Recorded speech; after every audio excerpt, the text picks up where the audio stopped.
was less than a year ago when Star Citizen ran on servers at 7 frames per second. You were constantly just crashing all the time. Now, according to CIG, we are seeing 10 times longer stable sessions being played and just a lot less crashes and problems in the game, according to them.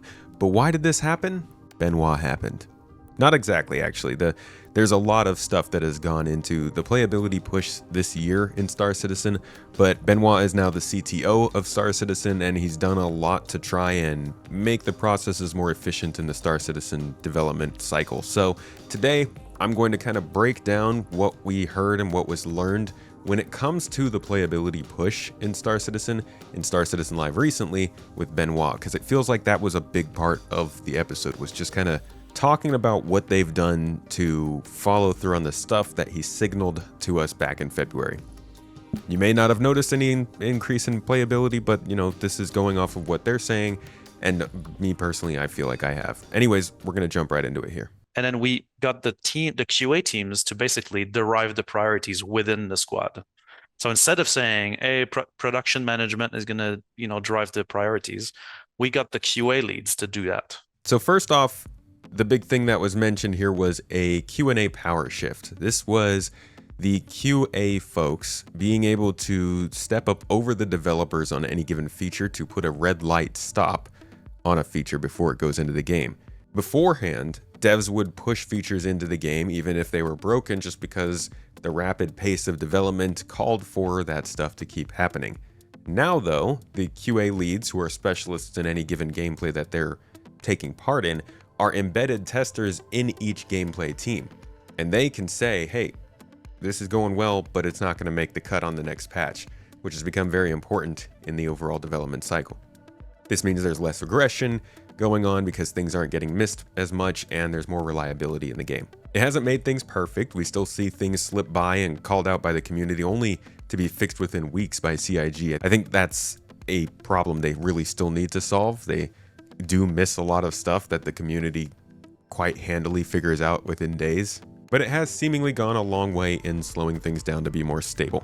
Next up is just in general cleaning up the mess. This was all about tech debt, and that's been building up with CIG and Star Citizen for quite a while, especially at the pace they were going at. They've had years of error logs and bugs piling up, and unsurprisingly, or maybe not so much if you pay attention, a lot of error logs were actually going unfixed, basically due to the way that the game presents those errors back to the devs, and the devs kind of shrugging off responsibility for it because it mentioned somebody else's role. It was just the communication and the overall background of how the engine works that slowed down a lot of error logs getting notified.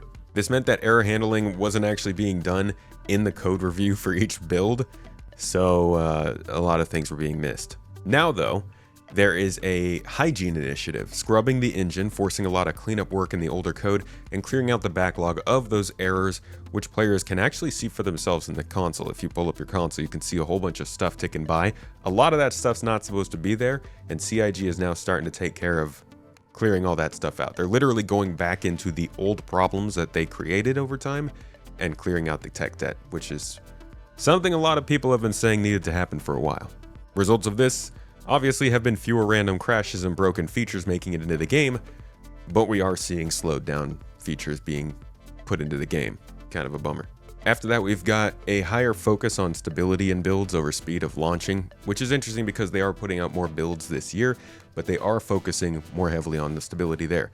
So we have this measure, which is an indication that we use, and the team that actually comes up with this would already tell you it's alchemy, right? Like it's not an exact science, but it does give us a pretty good idea. So we try to establish a stability score for every build. First, we were told that there is a stability rating for each patch that goes out.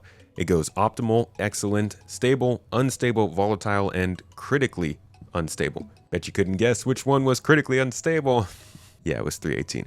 And then 4.3 is in between optimal and excellent to give you an idea of where that scale kind of sits. This metric gives them a universal value in which they can judge all of the patches and make sure they are hitting a certain benchmark before they go live.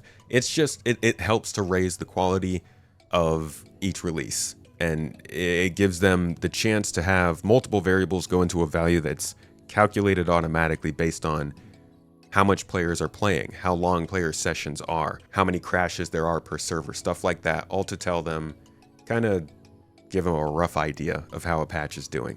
There's also a new SC patch branch, which has been created and has been running for the entirety of the year. Now, we've gone over how the updates work on Space Tomato Gaming. They have every patch go through a main dev branch, and it gets brought up and down the kind of scale of importance based on how many bugs it might have. But as it makes its way through that dev branch, it gets pushed to live while there are still things going on in the dev branch. This means there's a lot of volatility, means a lot of things get missed. It means because they're pushing features so fast, they miss a lot of stuff in that transition from the internal dev branch over into the live build. Now, they're not even letting us see the dev branch. They've been putting players on their own separate branch of development since the beginning of the year. This is called the SC patch. And it's basically allowed for them to continue fortifying stability month after month, not introducing any new tech advancements, no new engine improvements, nothing on the graphics side, just the content and bug fixes that they've been working on. And that's allowed them to give us a more stable game over time. After that is self-healing features. This is kind of a holdover until they can get the proper fixes in for the systems that they're working on. But this was an important thing when it came to the race for Stanton, specifically with the freight elevators.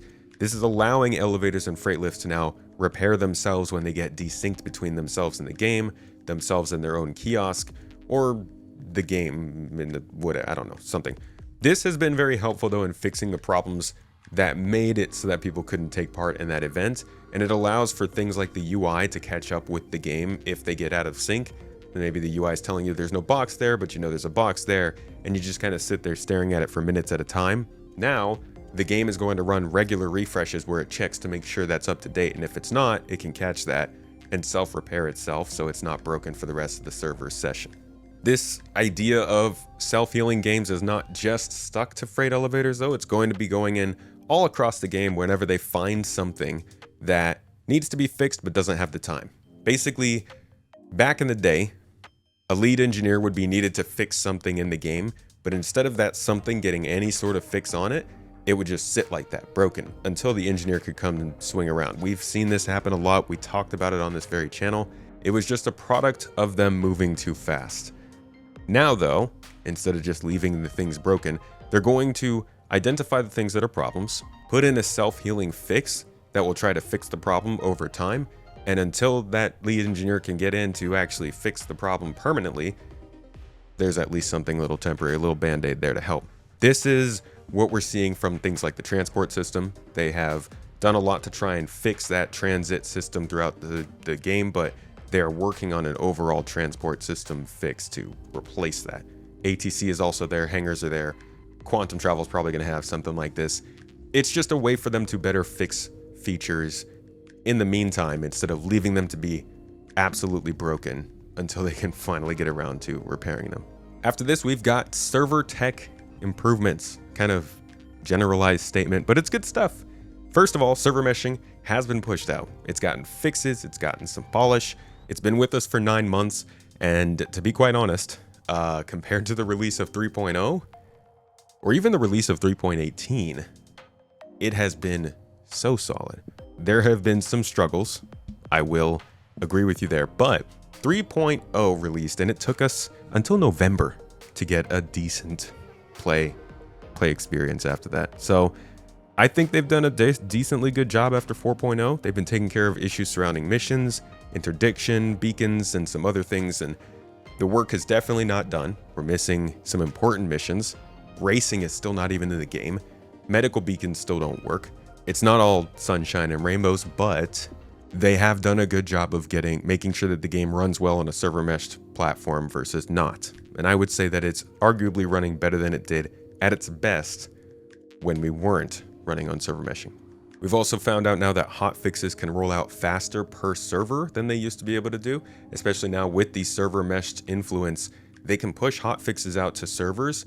A funny little caveat though is that they don't get pushed out to each shard. So if you're on a shard with 10 servers and they push out a hotfix, it might hit 5 of the servers, and the other 5 not yet. So you might actually be flying through space and lose that hotfix. So that's at least what it sounds like they're saying. Very interesting. And the team is still adding some regular mitigating fixes to try and make the problems less game-breaking that we already have. But like with many parts of the game, the system tracking what you own and have on your account is being rebuilt into the entitlement system. We won't get too deep into that, but that's basically trying to fix the long-term persistence problems we have. Probably some of the biggest problems Star Citizen has right now, which is just not giving you a lot of trust and comfort in the things that you earn being there after the next update. That's a big one. That's a really big one that Star Citizen still doesn't have quite figured out because their database is still just not up to snuff. But they are working on that. They're working on a replacement for it. And in the meantime, they're getting the items that you have earned in the game into a different system that tracks the items that you've bought for the game, making it a little bit more rock solid what you do and don't have. Like I said, too complicated to get into. We won't get into a lot of that. What you just should get from all of this is that server meshing came out, 4.0 was hit. Not only do I think they reached this plateau where they knew they wanted to fix the game, settle on something a little more solid, make things a little more polished, but I think they also did see quite clearly that they need a game that can play. Not just because Squadron 42 is coming out, but because expectations have risen. They are marketing and promoting themselves in a different way, and I think they have a much higher bar to meet with Star Citizen gameplay now. Obviously, Squadron 42 makes a big difference there, but they're feeling the pressure, I do think. And certain people moving into the company, moving up in the company, doing different things. I think Turbulent and Benoit overall have had a positive impact on the tech advancements and how those have been siloed off away from gameplay until they're necessary. I think Rich has probably done a pretty good job at seemingly shifting people into the teams that they need to in order to make progressive, staggered advancements in Star Citizen. Now it's just a hope that like Squadron 42 can actually be finished next year and they can make some good progress towards Star Citizen 1.0. Either way, according to the CIG, players' sessions are 10 times longer than they were last year. If we look at even the stats from our players, like session length is up like 10x. It's not even comparable. Yeah. Obviously, you guys have seen that crashes are coming in less. There are more players in one shard without server FPS tanking down to less than 10 frames anymore. Elevators and missions are running pretty better. Not completely good, but they've gotten better. The game is definitely running better, but there are still problems. And of course, there's the whole features are just still nowhere to be seen, but we'll be talking about that in a couple of videos coming out over the next few weeks. This was just a look at the push and playability. Is it actually more playable? Would love to hear what you guys have to say. Let me know down in the comments because CIG can say everything that they want to about how the game's doing, but it's the players who know.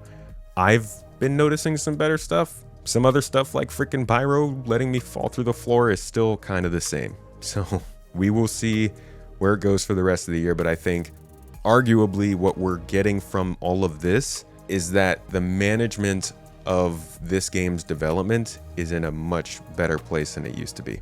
And if they keep on this track, if they can keep the funding going, I think they're doing a lot better at least delivering the game experience that they've been talking about in bite-sized pieces more than they used to. Either way, that's my long and drawn out review of this Star Citizen Live. We'll do a live watch through when I get back home, and we'll check out the whole 3 hours. Thank you for tuning into these weird videos where I film from these enclosed spaces and try to get a couple more out before we get done with this whole vacation, but I'm looking forward to getting back.